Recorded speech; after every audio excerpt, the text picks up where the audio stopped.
Listen to me. If there was a wise man who would ever think of this, they would say in order to be superior to the man, you've got to be the man. For I am the man himself.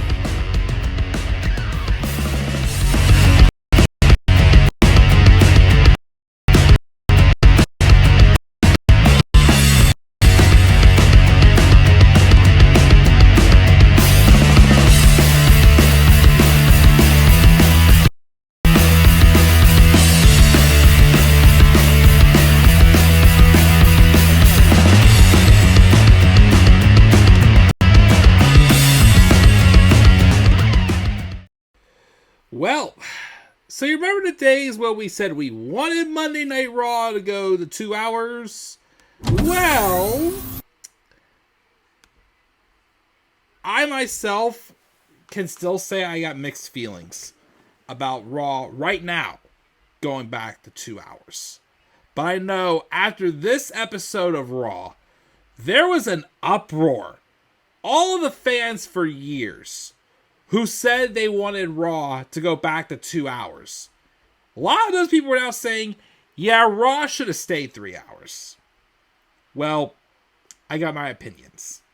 And we'll talk about it here. What is going on, guys? This is the Club of the Man 1993. And tonight we are here to record this week's episode's review of Monday Night Raw, the Fallout show from Bad Blood.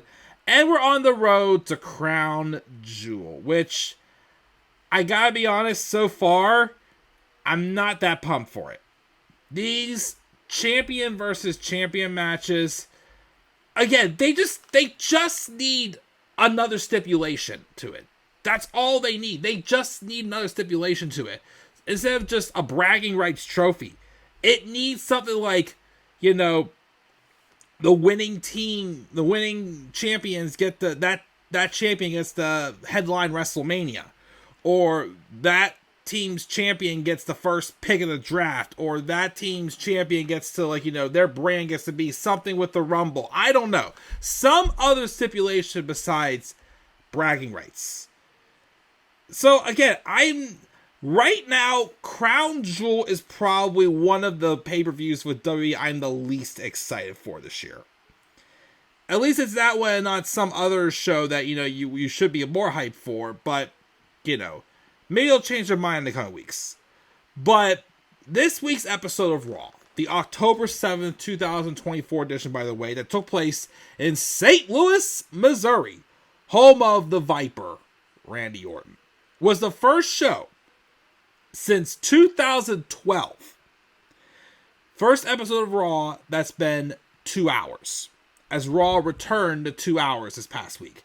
And like I said, for years, we all been saying Raw has to go back to 2 hours. I was the one saying that's fine. Well, a couple years ago, yes. Now it was like, that's fine, but Raw still has a stacked roster that they could get away with a 3 hour show. The rosters right now are still kind of uneven. Raw has more wrestlers and more established talent as well than SmackDown. And this week's episode, I wouldn't say it was bad. But definitely the pacing, the execution, and a few other things felt a little bit off. Which kind of hurt the show a wee bit, but there was still some things I liked. Some things that I was interested in for sure. Even some of the little things, I'll explain why I kind of liked what they did with Miz, R-Truth, and Karrion Kross. And it kind of, brought something just a little bit new to the table when it came to the Miz with this new character. We'll talk about that when we get to it as well. I also, of course, liked what they did with Xavier Woods in his match against main event Jey Uso, the current Intercontinental Champion, who I'm glad gets screen time on my graphic. Even the main event was good. It could have got more time, but it was still good.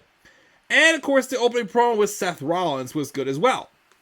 Few things, though, in between, like Ethan Page randomly being on Raw just to show there's nothing he can do, whatever he's looking for, and even though CM Punk basically announced that he's taking a brief leave and whatnot.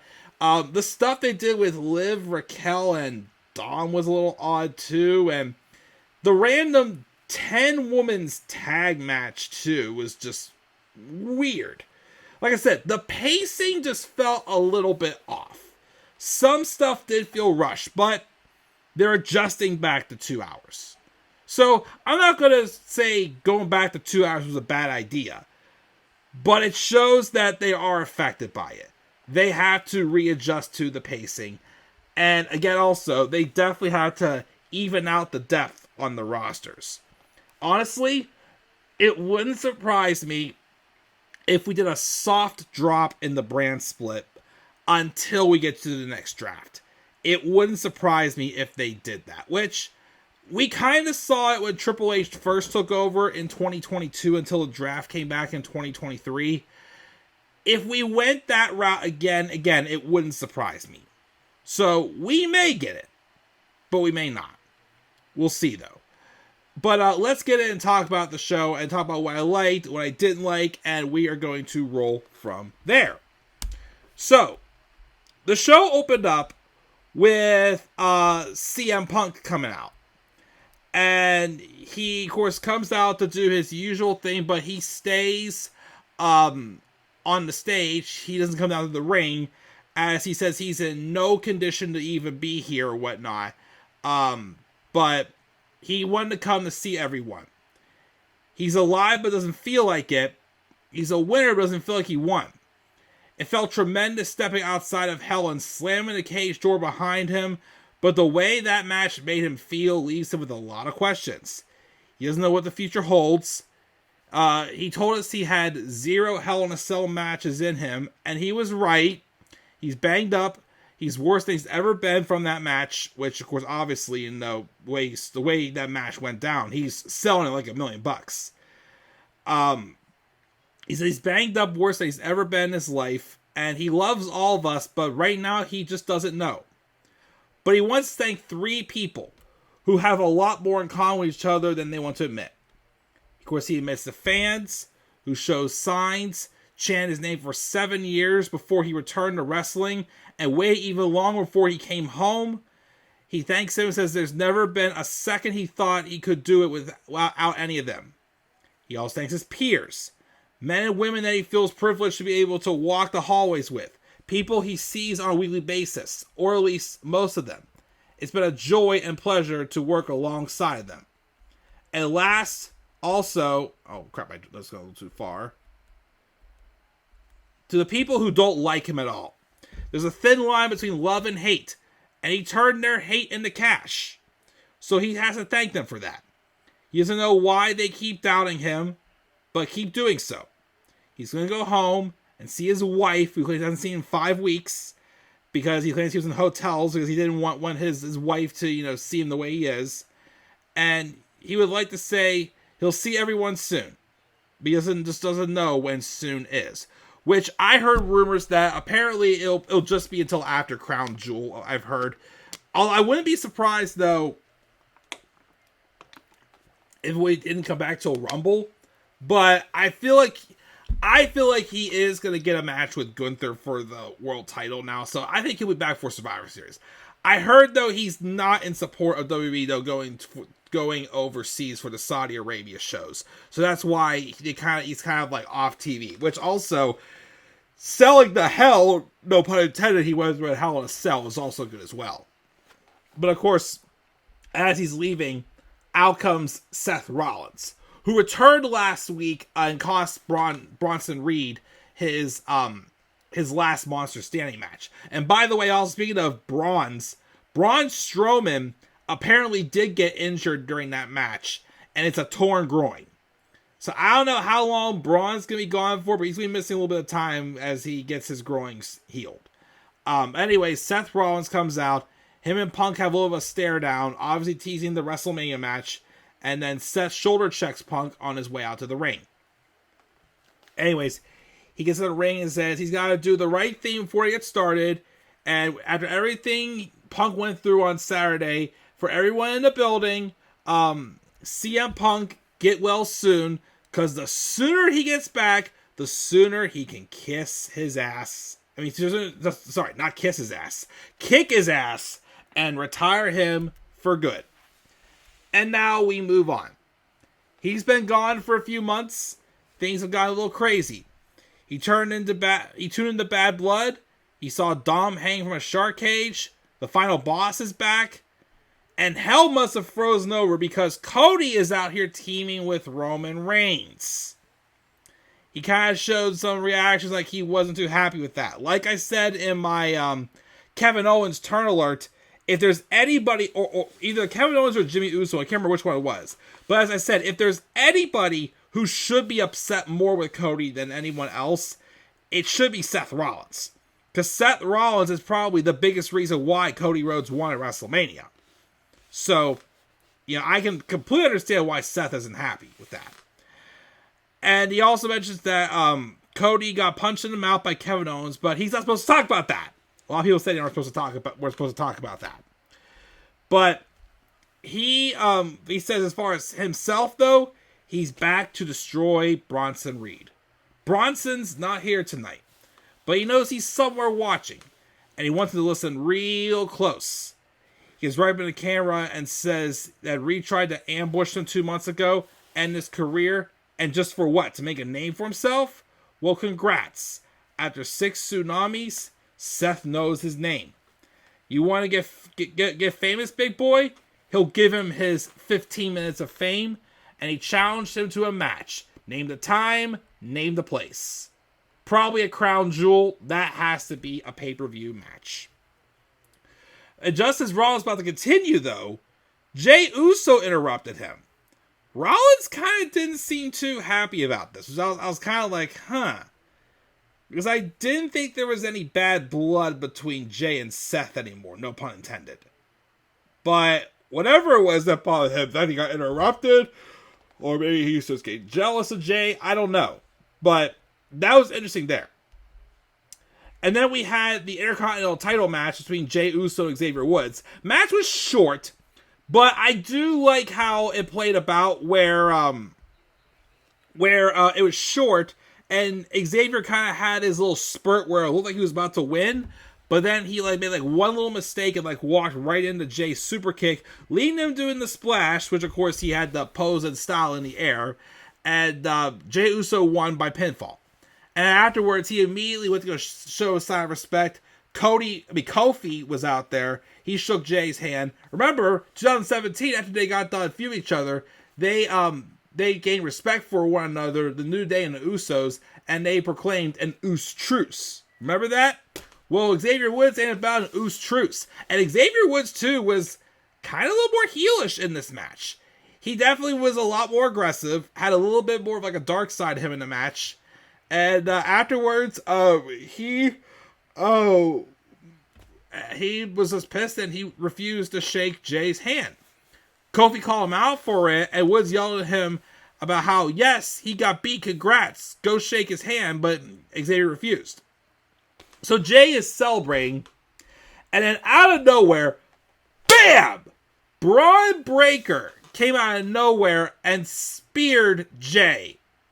There goes that turn alert. Too bad I already have a few more, one or two more ahead, I believe it is, or I would have just deleted it, but I think it'll be time for one of the first times, maybe the first time in my time on YouTube here, where I kind of have to do a turn alert and go, oops, didn't happen yet. Braun got me though. I really thought he turned face because, he came out and respected Jay last week, and then he kind of teased the match with Gunther. But all of a sudden, bam, he's back to, wanting his IC title back. And even Jackie Redmond tried to interview him afterwards, and he refused to talk.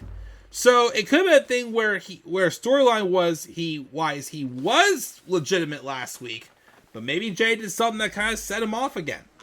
Who knows? But anyway, so that happens there, and then Kofi Kingston's trying to get Xavier to go help him. But of course they both ended up eating spears as well. And next week I think we're going to be getting Kofi Kingston and Braun Breaker will win next week. We also have a pre-tape promo of Rhea Ripley saying it was smart to recruit Raquel Rodriguez, but it would have been smarter if she didn't get caught. Now all she's done is guaranteed another beating. So the thing is, you need Raquel, and now I'm just going to have to go through both of you. So obviously the feud's continuing because of the botched finish at Bad Blood.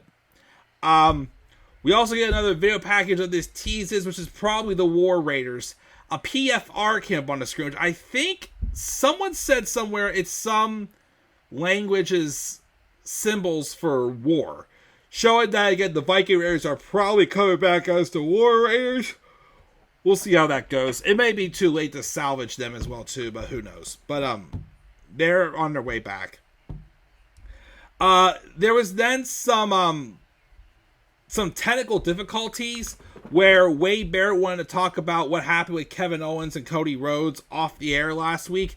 But Joe Tessitore cuts them off and says they're not allowed to talk about that, but they can show Triple H's post about it on Twitter, basically saying they're aware of what happened. And then they showed Cody Rhodes walking around backstage at Raw, as he was there, of course, to keep an eye out on his competition as he is facing Gunther in the champion versus champion match at Crown Jewel for the 2024 Crown Jewel title. And, of course, Liv Morgan's going to be facing Nia Jax. So they have that.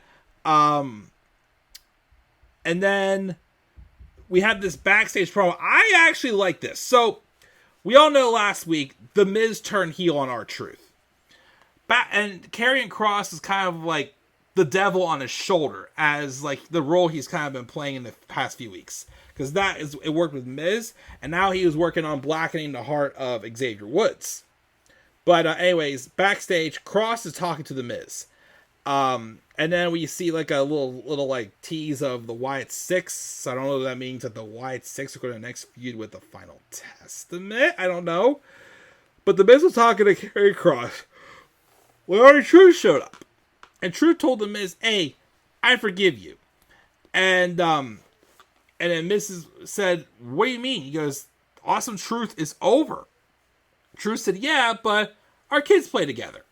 And Karrion Kross shows in and says, Miz needs to handle this or no one will take him seriously. Truth says they can fix this, and he's going to talk to Adam Pearce to get him a match. Miz gets pissed and he says, you know what, fine. I'll fight you next week. Kross then laughs and walks off. So I kind of like this because I could tell from the body language of the Miz that, like, although he turned heel last week, it feels like it's... To me, it felt like watching when Daniel Bryan had turned heel and joined the Wyatts briefly. Like, he's a heel, but you don't feel like he's fully embraced the dark side. Like, you see, like, R-Truth, like, say he forgives him, and then Miz, who's usually, when he's a heel, a coward to fight, steps up and agrees to fight. You can kind of see there's still, like, a little bit of, like, a soft spot on the Miz. And I like that. Like I said, it could be this thing where, Miz, still doesn't want to call himself a bad guy, but he has Karrion Kross on the devil on his shoulder. It's like Kross is the devil and R-Truth the angel. So, I kind of like that. We'll see what happens next with him and R-Truth. That actually, again, was interesting.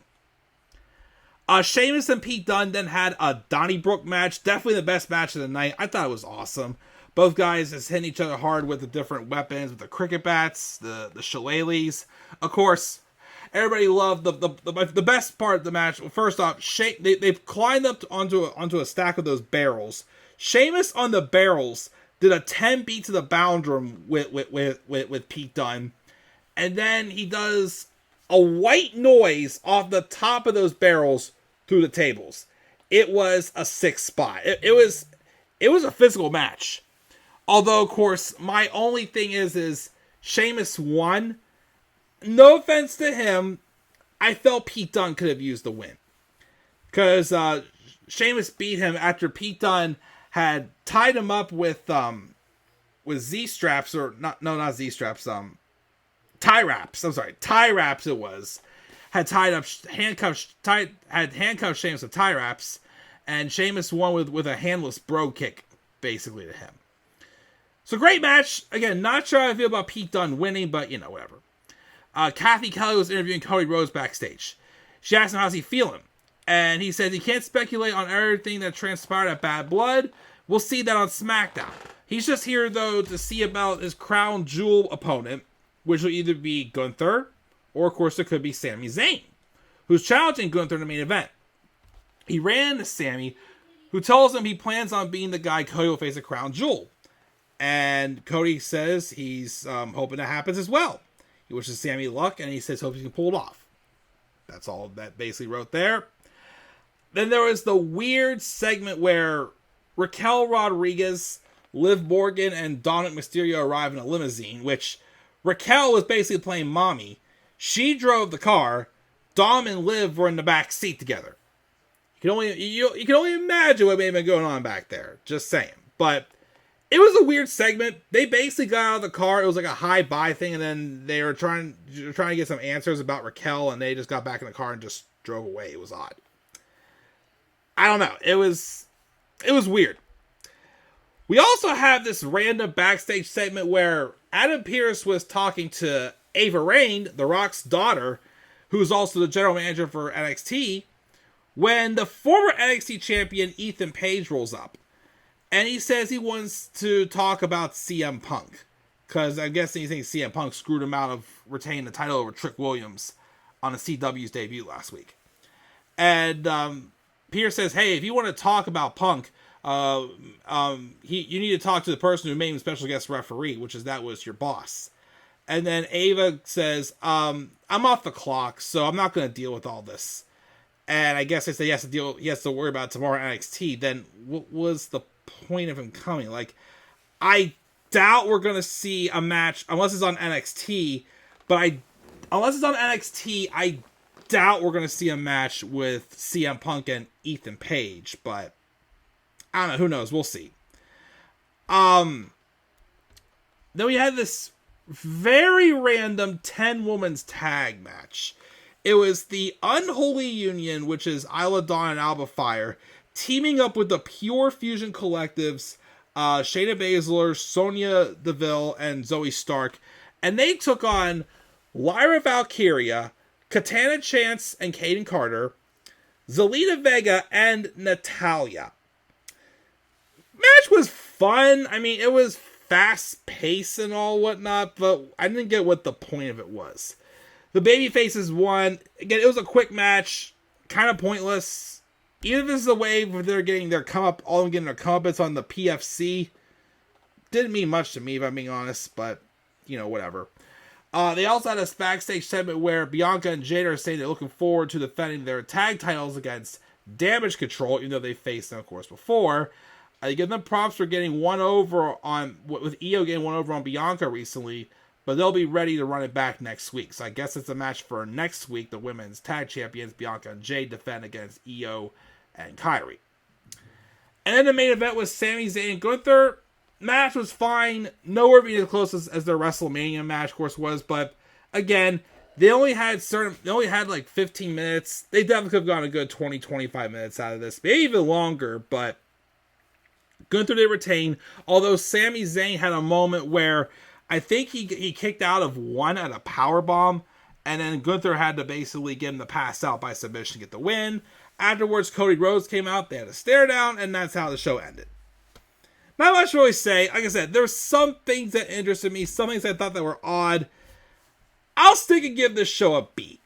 Raw gets a B for me. I almost gave it a B-, but like I said, there were still a couple smaller things that I enjoyed that happened on the show. But like I said, the pacing and execution were just a wee bit off, I felt. But they're going to adjust. It's going to take time for them to get used to the 2 hours on Raw again. So we'll see what happens. But guys, that's my thoughts on this week's episode of Raw. What are your guys' thoughts on this week's episode of Raw? Leave your guys' thoughts again down in the comments section below. And be sure also, as always, to slap a like on the video. Subscribe for more content to come to my channel. Follow me on Twitter as well, The Club of the Man 93. You may also follow me on TikTok and Instagram at the Club of the Man 1993. And by the way, I am premiering this on YouTube. As I said before, I'm going to try to start premiering my recorded reviews or previews instead of just uploading and leaving them alone. I'm going to try to premiere these instead.